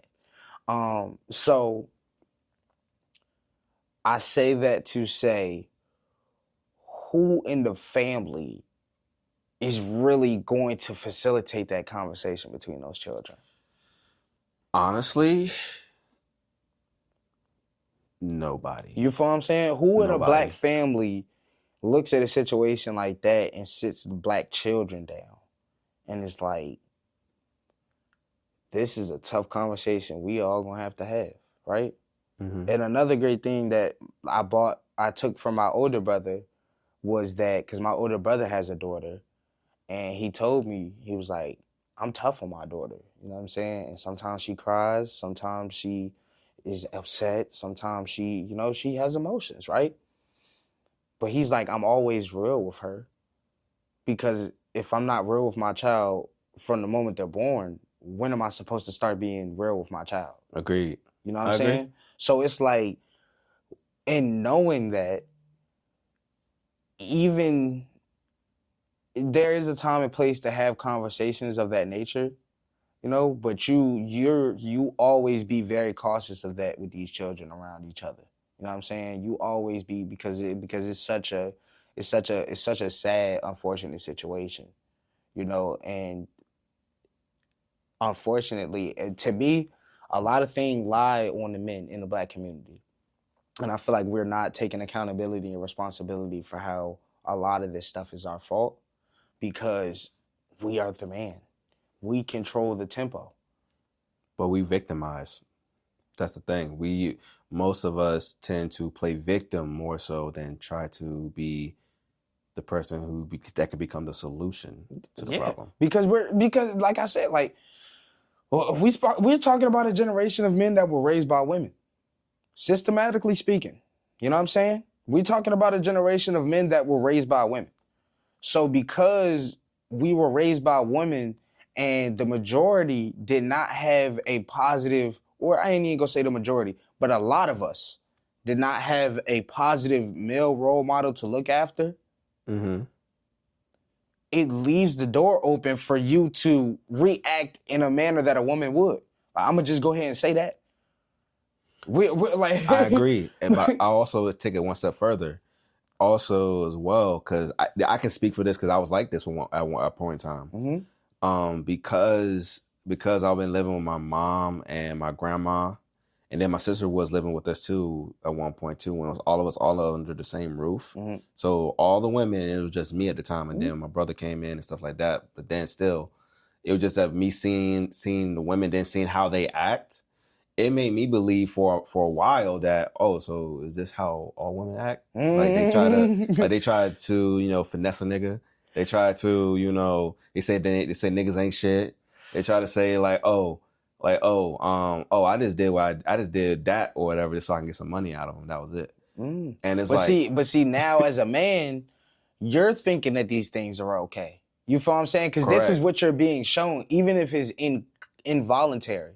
You know what I'm saying? You're thinking that this is okay because the women is doing it. You know what I'm saying? And it's like, oh, well, they're just being women. You know what I'm saying? This is how all women act. I'm nothing like that. But in all actuality, repetition is key. You know what I'm saying? So if you've been shown how to react, and this is how you know how to react because this is what you've been shown, when it comes down to a situation, your first instinct is probably going to be to react in that manner that you have seen. Yeah. So if you see a lot of men have low emotional intelligence, when it comes to having tough conversations, a man will, who you talking to? This, that, and the third. Those are qualities, okay, that he got from being raised in that environment. You know what I'm saying? Not having a positive male. And me, I can speak to this because I was raised in a household with straight women, but I had male role models around that I could go and chill with, you know what I'm saying, go and kick stuff with. And I actually ended up moving into my mentor's house for a while. And when I lived with my mentor, at a point in time, that man told me the only value you have here is washing these dishes. And for me to be living under another man's roof and I'm not paying no bills, he was absolutely right. The only value I added to that man's house was to clean his house because that is where I had those is the skills. That is where he needed help, and that is where I could help. I couldn't help with anything else because I didn't have no money. You know what I'm saying? And it's sad. My mindset, it's sad that we have to have that type of hierarchy because I didn't have any money. You know what I'm saying? So to attach it to money, I feel like was wrong. So for me moving forward, you know what I'm saying, understanding the value that I add, I'm always going to get down in the dirt. You know what I'm saying? Mm-hmm. I worked as a recruiter in the office for 4 years. I still do field work. I don't know why people think that just because I worked in an office that I don't know how to change a tire. Bro, I know how to change tires. I was working at carpool, you know what I'm saying? Like working on rims and tires. I gets down in the dirt. So to understand that, you have to understand the value that you earn that you add to a situation and understand how to play your role. You know what I'm saying? And that's where I think a lot of black men in society we have today get it wrong. You know what I'm saying? Y'all don't know how to play y'all role. Yeah, when a man tell you to step in line, and stay in line, you can't deal with that. You feel what I'm saying? You don't know how to take that because you've never had that happen to you. Right, because then when somebody does, they're like, "Oh, it's like, oh, I'm on some bitch shit if I end up doing it," or like, "Oh, you a hoe," or whatever the Yeah, case but may when be. you But it's really like, realize it's bigger things to play at the end of the day, no, bro, you yeah, not. and plus this ain't fucking school, bro. Like nobody gives a shit, Bruh, but just think about being the grooming that happens Yes, systematically for us, right? yes, Because that is a grooming factor that always plays. Even though that I've graduated high school, 5-6 years ago at this point, sometimes I still get that high school popularity feel sometimes. Like, you know what I'm saying? Like, damn, I shouldn't do that because it's like my eye in the public view. And mm-hmm. for different reasons now, because I'm a mentor, I'm a lot of different things. So, you know, how I carry myself, it matters in the public. Of course. But just having that, well, dang, I shouldn't mess with her because, because somebody might like forget all that. You know what I'm saying? Just having that mentality, but it's kind of hard to break once you built the habit around that for 12 years of your life. Because that's how, 13 years of your life, you include kindergarten. But having that, you know what I'm saying, for years. And now those are the developatory years of your life. So now when you get to 30, 40 years old, you're still dealing with issues that you had from high school because you never really drew the conclusion that ain't where you were supposed to be. You know what I'm saying? When you're developing in your life, homeschooling is what parents need to do, but the parent needs to do it. Real quick. So where did you see yourself when you was in high school? Like, what did you expect that you was going to end up I being? never liked school. I knew from elementary school, from first grade, I didn't like school. I hated school. I no seriously, like I really hated school. Like I hated school. I didn't want to do any homework. Anytime I left school, I only did schoolwork in school. I didn't do homework when I came home. Like for years, this I went don't on for blame you. years, bro.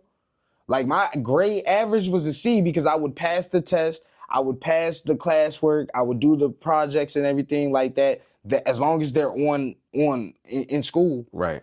But when it came to me taking that stuff home, bro, I was That shit not dead. worried about that shit, bro. I was not worried about the schoolwork at home. I was about to get expelled from school because I think it was my no, it was my senior year. So I started learning about entrepreneurship and stuff during my, like, around the beginning of my senior year, right? So I started reading more books, started reading Rich Dad Poor Dad, Think and Grow Rich, and started really like understanding like the concept of what school really meant, right? And when I understood that, I was like, what the fuck am I doing here? So I was in ROTC. Oh, me too. I did 2 years at Henrico. I did 2 years in Navy ROTC, and then I went to Tucker. I finished out 2 years. Well, I didn't finish out. I actually ended up quitting, and that's why I didn't go into the military. And I learned some things about myself then. But I was in the Marine ROTC at Tucker. Okay. Complete, and that's where I wanted to go. I always wanted to go into the Marines. My whole life, I wanted to go into the Marines. So I didn't want to do school, but I knew I wanted to go into the Marines. Okay, so like when I was in ROTC, so mind you, like me start reading more books, start doing a little more research, understanding like how America really is on the low. I was like, why the fuck am I standing up for this flag? Because in JROTC don't want you to stand up in attention, and so I decided not to. I did it for like 4 or 5 days. And then after like that 5th day, he ended up kicking me. He ended up kicking me out, sending me to the principal office. And then I told the principal, like, no, I'm not standing up for a country that we as Black people has built off our backs, and we get mistreated. And then also we're literally getting disrespected constantly. Like, why should I stand up for a flag like that? And it's really messed up that like they chalk that up to you needing to be expelled. You feel what I'm saying? Because you can't reform. You acting like I brought a gun to school. Because you can't reform to the way they is. That's like saying like, if I lived in a neighborhood that was a blood neighborhood, but I ain't want to be a blood, you know what I'm saying? Like, and they came and whooped my ass for it, that they're justified in whooping my ass because I didn't want to be a blood. You feel what I'm saying? That's how America is. Like, they're like, oh, you don't want to be American? Well, go somewhere else. Why the hell should I have to go somewhere else? America stole me in the first place. Yo, they stole this place, bro. They killed everybody that was here. They're not even from here. They should go back to Europe and go do this shit if they want to do go it. live in your shit The fuck, shit stained beds and yeah, shit. y'all should have Nasty went and did bitches. that because I got Native American roots in me. You feel what I'm saying? So I belong here. What the hell y'all doing here? You feel what I'm saying? And then it's like for me, like what I have going on at STC, like disclaimer, I am not trying to target any other ethnicities, any other races. I am not looking to do any of that.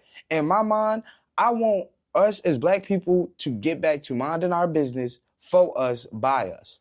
Build our own shit. Right? Yeah. So within that, what I've noticed is that white people and other people they're mad about that shit.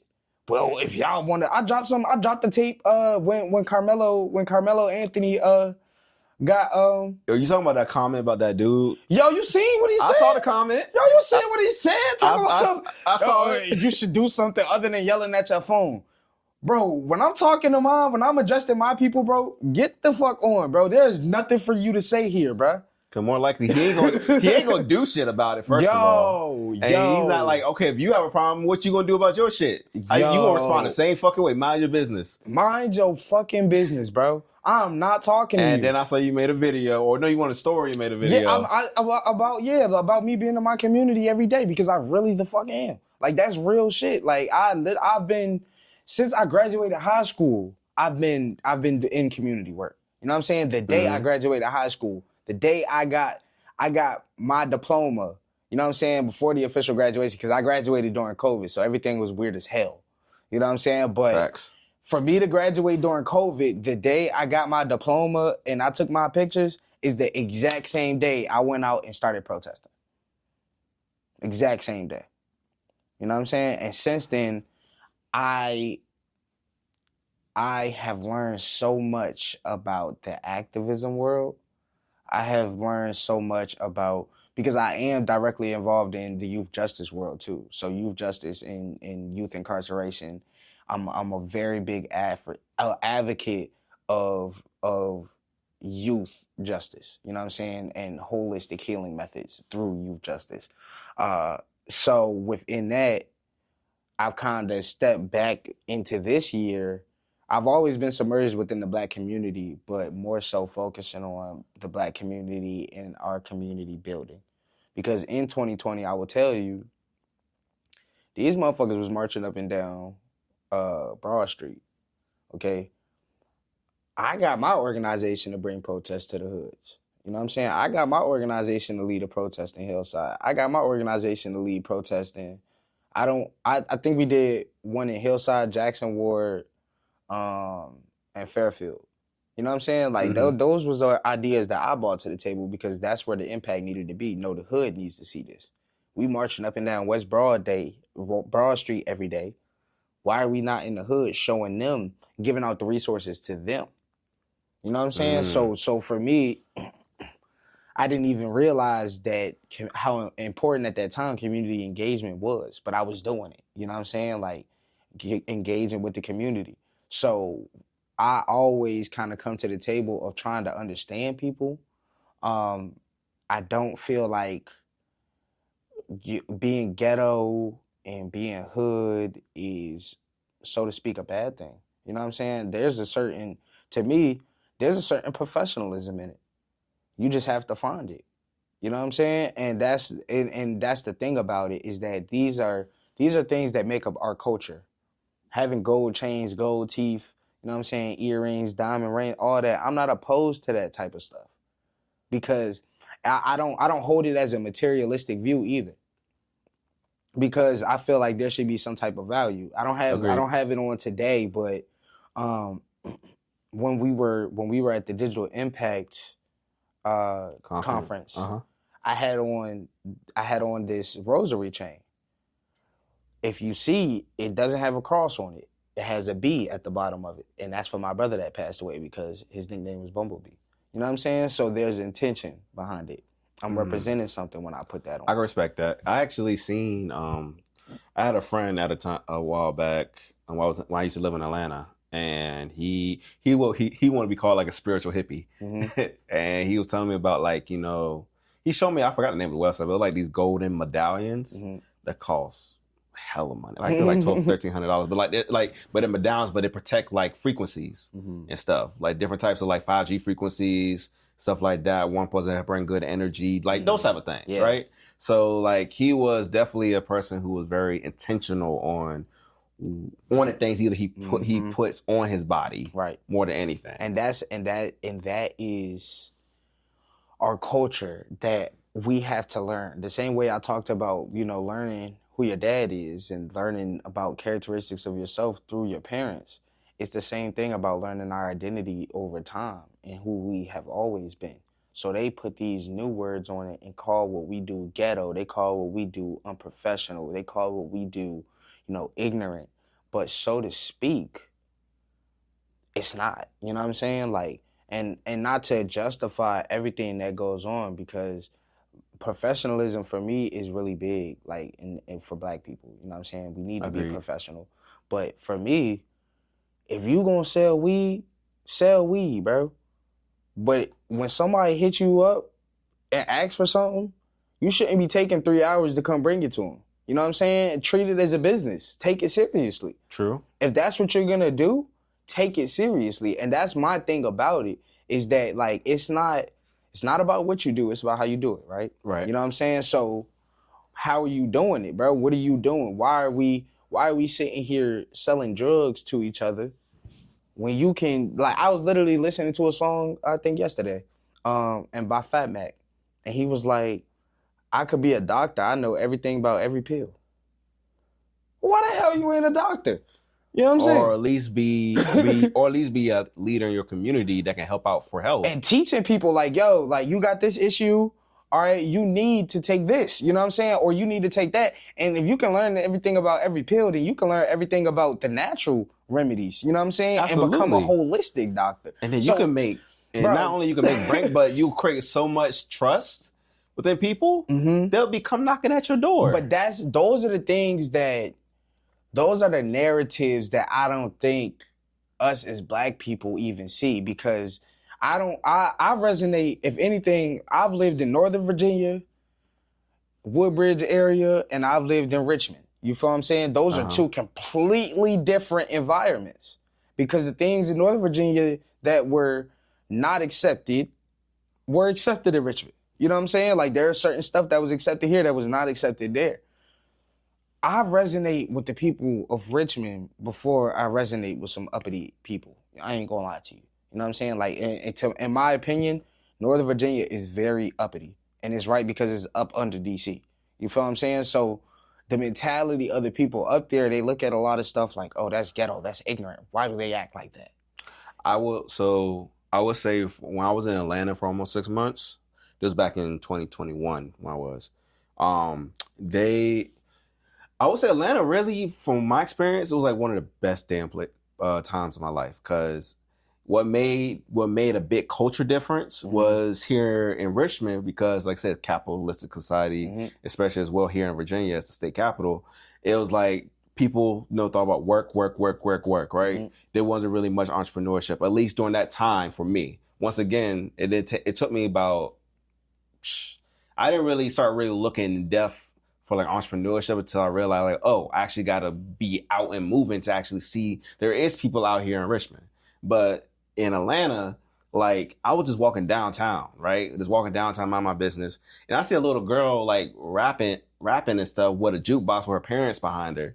And like she had like a little tip jar and everything, right? And then I saw another dude, he was out there selling, like, had a whole bunch of clothes and stuff set up and selling his clothes. There was a whole bunch of other people, just everybody that I at least talked to was all talking about some type of business savviness or trying to interpret a business in some way, right? In Richmond, and that, I don't know, I'm not going to say this is very specific to Richmond, but it is really bad in Richmond the way that people don't support each other. That's why it says that you have to leave Richmond to go. And also the popularity thing, like, I can't have you on my platform, or can't have you doing this because you don't have a certain amount of followers and stuff.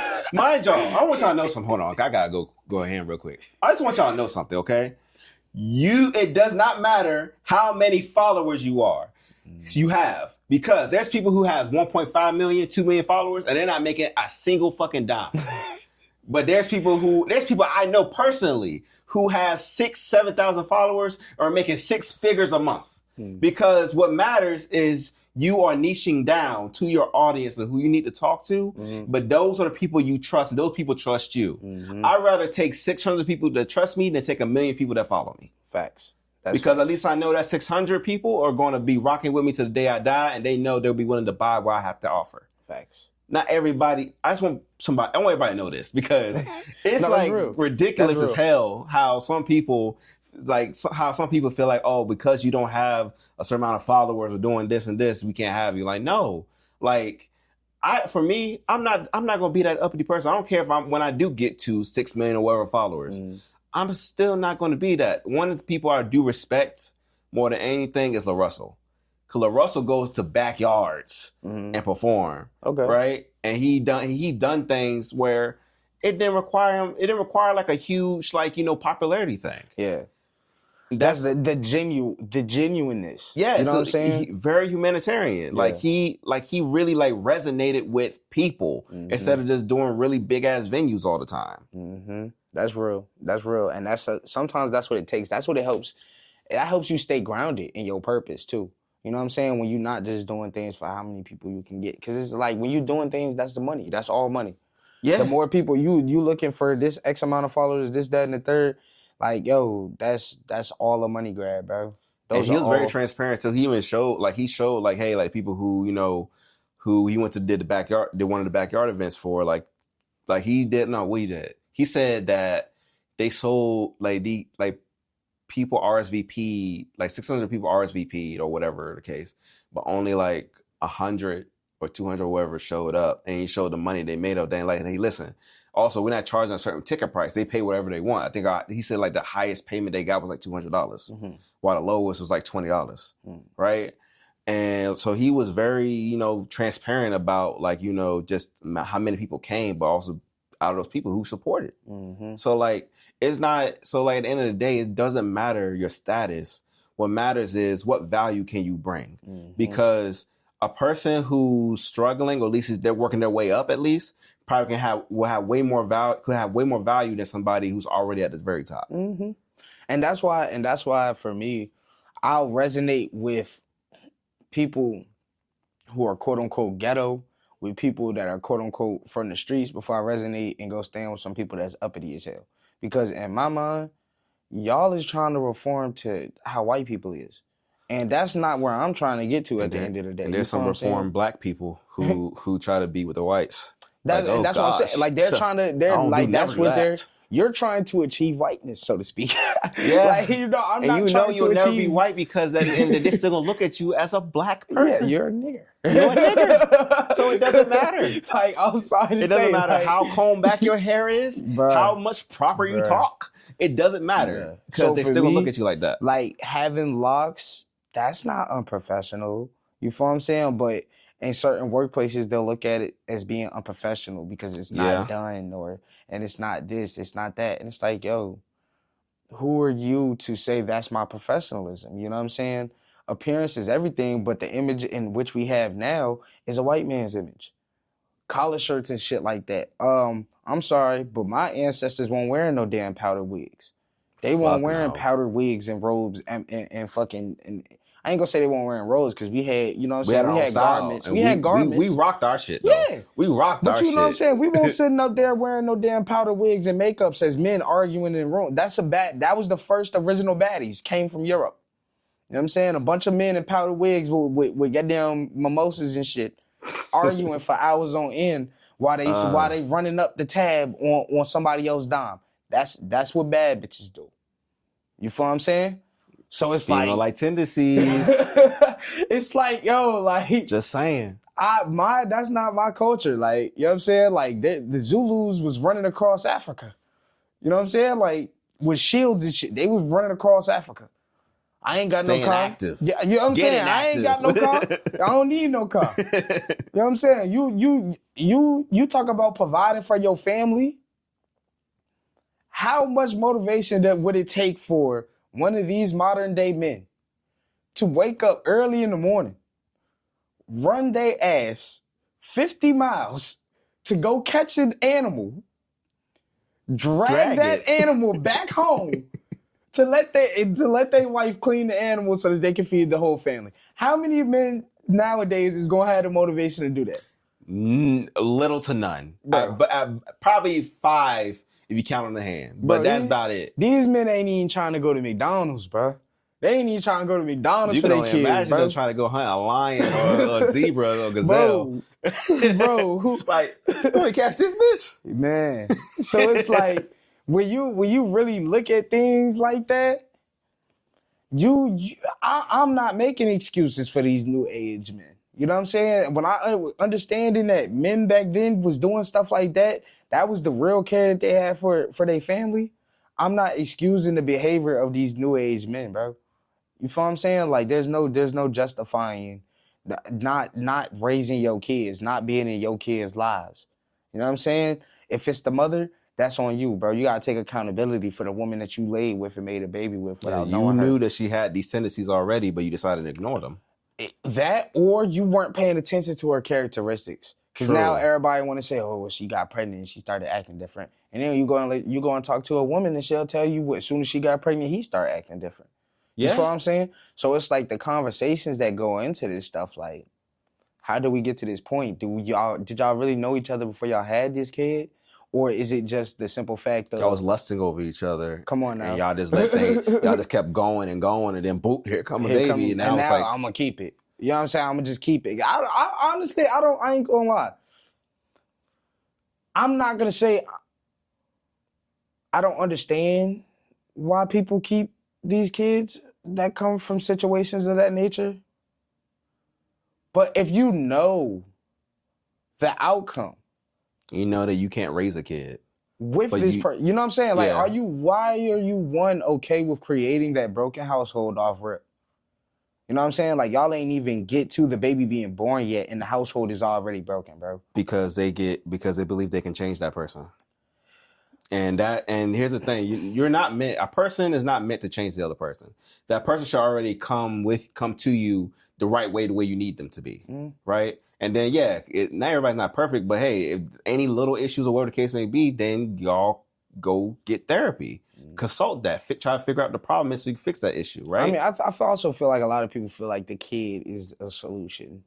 You know what I'm saying? Because now the kid is born and it prompts you to change. So I will definitely say that, well, I won't say I played victim to that, but I would definitely say that it was a reality for you. It was reality.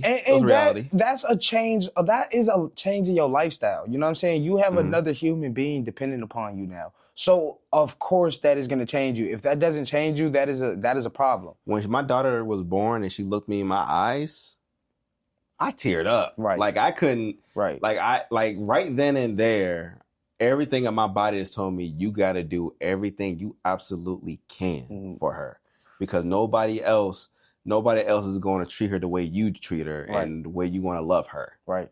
And for me not having kids, right, at this point in time, I am waking up every day and trying to make myself a better man so that I can be prepared to raise my kids. I don't want my kids raising me. You know what I'm saying? So it's like within that, I want to have a certain level of, you're never ready for kids. You're never going to be 100% ready to have a kid, right? It's a new experience, so you're always going to run into some error, every kid is different. Right. So, but for me, it's about having a certain level of readiness to be there in capacity for my children, to be there in capacity for the woman of my children. You know what I'm saying? Because that's even, like, I don't want to create a broken home. You know what I'm saying? Having stepdads and all this stuff. Hey, men stepping up 100%. All kudos to y'all. But I'm speaking for somebody, like I said, I can chalk it up to me being the only man in the household. Some people are just not meant to meet you at the finish line, because you can keep on being consistent doing what you're doing. The right people going to follow along behind you, going to stick with you, right? And you're going to realize soon anyway that not everybody's able to keep up. And it's okay. That doesn't mean you hate them or nothing. Yeah. It just means, hey, listen, I can't wait for you, and I got to keep going, because at the end of the day, I got my shit I got to take care of. Yeah. I got people depending on me. Yeah. Right? And if you come along for the ride, great. But if you just can't, cool. I just see you when I see you. Yeah. And that's how I feel. I feel like a lot of people jumped out of the ship because they didn't think that we would ever see land.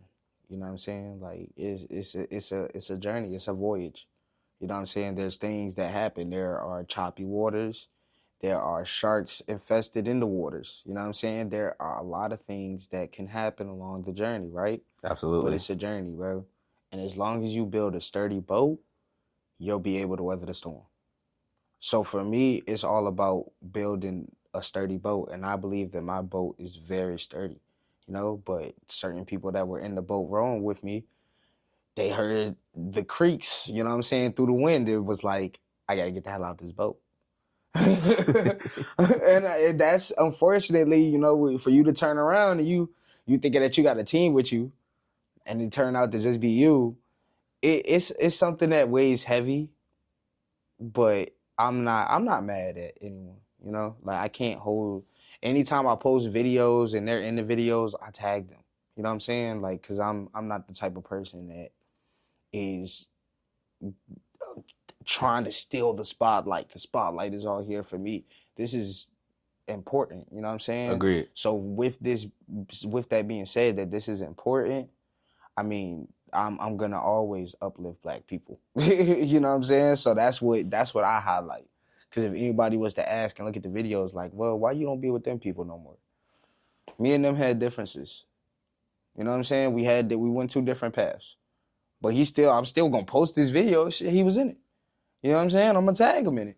Yeah, And I if mean, he it's a respectful reposts the thing to do. video, Great, but great. If he doesn't repost the video, I ain't mad at it. You feel what I'm saying? It's gonna be people that continue to support. You know what I'm saying? But don't come back around and try and act like you was on the boat the whole time. You feel what I'm saying? Don't try and sneak back on the boat when we get to the next stop and be like, oh yeah, I was on this joint. No, you wasn't. This boat was empty, brother. I know you see all these holes at the Hey, plug by yo, myself. by myself? But I've been on this boat for 13 days with nobody. How the hell you gonna say you was on the boat the whole time? Come on now. Man, this has been a great conversation. Yeah. I loved it. It's been so damn good. Damn camera's about to die. That's like shit. Yeah. Seth, I just want to say first and foremost, thank you so much for coming on today, bro. I appreciate the conversation. Yeah. And real quick, what are some things that you got coming up that you're working on? Okay. All right. So, firstly, keep following st_convos on Instagram and TikTok. I'm trying to get better at dropping like news alerts and things of that nature. But as soon as I get like information, resources for the community, by the community, I drop all that stuff on ST Convos. You know what I'm saying? So all the updates of what's going on community resource wise. Tomorrow I will be in Jackson Ward doing the third Sunday feeding. Even though it's Father's Day, you know what I'm saying? I ain't no daddy. So I'm gonna be out there, you know what I'm saying, making sure that those fathers get fed. You know what I'm saying? Just respect, doing stuff like that. Definitely. So if people want to get involved in doing community volunteer work, I definitely can help people get connected to that. The third Sunday feeding is a very good place to start. I'm also currently running a gardening mentorship program, and that's ran at CCP, the Farusha Freedom Garden, which is attached to CCP in Jackson Ward, which is the Richmond Learning Academy now. Like they changed the name of it. Okay. But every Monday and Wednesday from 10 a.m. until it's okay. Keep talking. I got these two running. You good. From 10 a.m. until 1 p.m.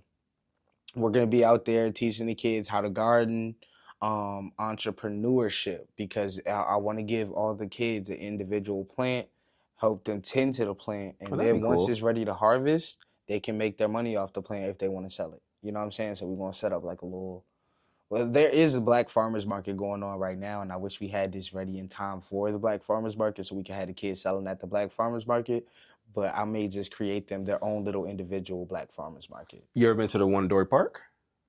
No. So it's a farmers market that goes on every Saturday from 9 to 12. Oh, for real? Yep, every Okay. Saturday from 9 to All 12. right, cool. So that would be it would be something like that, you know what I'm saying, where I get like we harvest their plants, you know what I'm saying? We let them joints sit overnight. I bring all the plants down, get them set up, and just help them sell their plants. You That'd know be what I'm saying? perfect.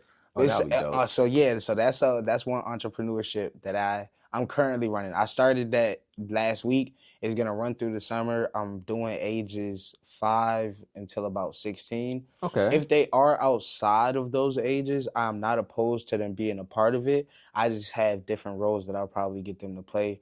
Or if it's if it's like, of course, a 1-year-old ain't really gonna be out there in the garden. But if like 2 to 4, if you want to bring them out there, that's fine. But I probably just ask that the parents stay with them because this is a younger child, and they're probably not gonna be able to do as much. I probably have them watering or something of that nature, and just showing, being around. That's always good. And then if they're older than 16, then I'll have them, probably I might can speak to them about doing like an entrepreneurship with them in which we have them mentoring, some of the younger kids and helping out in the garden. But those are that I try to reserve those for children or young people who have shown that they're not just around for paper money, because I've noticed that about the younger generation, that a lot of their relationships, they come to you like this. You know what I'm saying? My nieces and nephews, they as soon as they see me, they like this. And I'm like, Uncle Seth broke. I don't know what to tell you. Uncle Seth broke today. You know what I'm saying? I'm being real with them. Like, yo, like I ain't got it. And they like, oh, well, Chuck E. Cheese. Who going to Chuck E. Cheese? Uncle Seth just came to chill with you today. I ain't, listen. The ice cream truck roll around here, I see what I can do. You know what I'm saying? But Right. outside of that, like, no, like I don't want to build relationships with y'all around just that. You know what I'm saying? I respect that. So within that, like, yeah, I'll have older kids. I'm not opposed to kids older than 16 coming out and helping. It'll just look a little bit different. It'll probably be like a volunteership starting off, and then we could talk about what payments will look like down the line for them.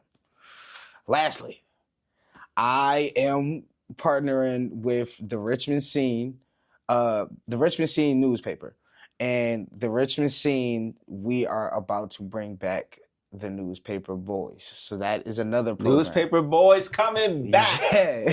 They're coming back, y'all. So that is another program in which we'll be running, and we'll be bringing that directly to the hoods. So that is something in which I'm trying to work out a lot of the logistics on, because it is a lot of moving parts in that. But yes, stay tuned. We are bringing back the Newspaper Boys to the hoods. Y'all will see them everywhere. Y'all will see them on the corners. Y'all will see them at the corner stores. Y'all will see them in the neighborhood. So if you see your local newspaper boy, buy a paper from them. You feel what I'm saying? All right. Yeah. Man, thank you so much again for the information. Of course. And they can reach you at st_convos. Yep. Got you. So listen, if y'all want to get in contact with my boy Seth here for community work, possible opportunities, y'all know where to get them at. And also, if you like this podcast and you want to see more like this, make sure to like and subscribe and leave a comment down below. I want to hear your thoughts on the episode. What were some thoughts on some things you liked, on some things you probably want to hear more of, so that way I can bring that to you on the next one, okay? Until then, appreciate y'all. See y'all on the next one. Peace.